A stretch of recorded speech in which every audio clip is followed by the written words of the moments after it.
prihatin atas musibah ini, musibah yang dimana kategorinya lakajol, kecelakaan yang menonjol ya. Sebanyak 10 orang guru SD Islam Tahfidz Al-Quran Asy-Syafiyah, Mendut, Mungkit, Kabupaten Magelang, yang meninggal akibat kecelakaan lalu lintas di Kali Jambe, Bener, Purworejo, Rabu, 7 Mei 25, mendapat santunan dari PT Jasara Harja. Santunan sebesar Rp50 juta per orang itu diberikan hari ini, Kamis 8 Mei 2025.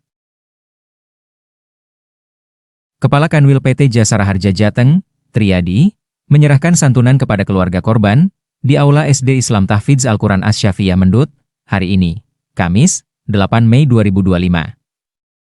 Didampingi Bupati Grengseng Pamuji dan unsur Forkompinda Kabupaten Magelang, dia menyatakan sangat prihatin atas musibah kecelakaan menonjol tersebut. Sebanyak 17 orang korban, 11 meninggal, 6 luka-luka. Tindakan PT Jasara Harja tidak bisa secepat itu tanpa bantuan dari pihak kepolisian. Terima kasih. Tentunya yang pertama, kami sangat prihatin atas musibah ini, musibah yang dimana kategorinya lakajol, kecelakaan yang menonjol ya, sampai menimbulkan korban 17 orang, 11-nya meninggal dunia, 6-nya luka-luka. Ini tentunya tindak lanjut dari PT Jasara Harja. Ini tidak bisa secepat ini tanpa bantuan dari pihak kepolisian. Ya. Bagi yang mengalami luka-luka diberi surat jaminan pengobatan sampai Rp20 juta.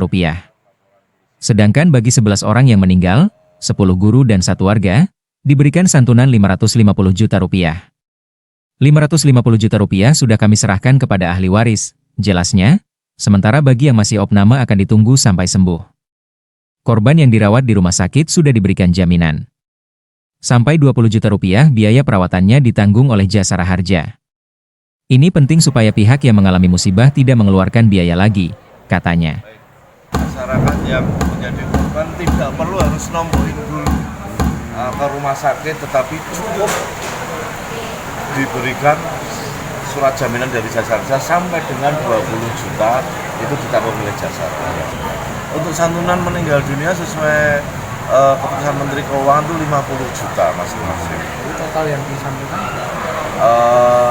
550 ya, dan maksimal untuk ini 120 juta untuk korban yang luka-luka.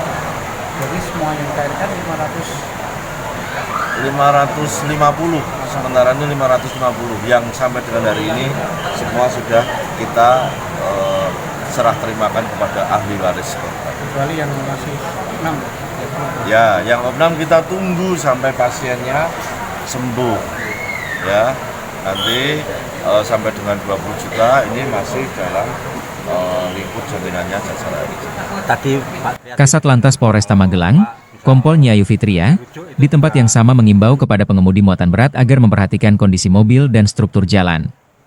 Pengusaha angkutan juga diminta memberikan perhatian terhadap kondisi mobilnya. Di sisi lain, pihak Satlantas akan bekerja sama dengan Dinas Perhubungan untuk melakukan penertiban terkait kelebihan beban muatan. Itu untuk mengantisipasi terulangnya kecelakaan dengan jumlah korban yang banyak. Kami dari Polresta Magelang mengimbau khususnya kepada pengendara muatan berat itu agar tidak melanggar atau overdimensi, karena mengingat kita juga harus memperhatikan struktur jalan. Struktur jalan di wilayah Kali Jambe tersebut, yang mana wilayah tersebut adalah TKP laka lantas yang kemarin sudah terjadi, yang mengakibatkan korban kecelakaan meninggal dunia lumayan banyak. Bukan laka menonjol, ini menjadi perhatian kita semua agar seluruh masyarakat lebih atensi lagi. Jadi tidak hanya terkait dengan pengendaranya, tapi semuanya, baik pemilik, pengusaha angkutan juga harus perhatian terhadap kejadian kecelakaan. Bupati Grengseng Pamuji berterima kasih atas reaksi cepat pihak PT Jasara Harja dalam memberikan santunan. Dia ikut berbela-sungkawa kepada para korban kecelakaan maut di Kali Jambe. Yang 10 korban meninggal adalah guru SD Islam Tahfidz Al-Quran Asy-Syafiyah Mendut. Menurutnya, rasa kehilangan bukan hanya dari pihak keluarga dan sekolah tersebut. Pemkab Magelang juga merasa kehilangan. Namun ini adalah musibah yang harus kita terima, sudah menjadi garisnya Tuhan Yang Maha Kuasa. Katanya, dia yakin santunan tidak bisa menggantikan peran almarhumah. Namun itu yang secepatnya bisa dilakukan untuk membantu ahli waris korban. Dari Kabupaten Magelang, Jawa Tengah, Eko Priyono melaporkan untuk Suara Baru.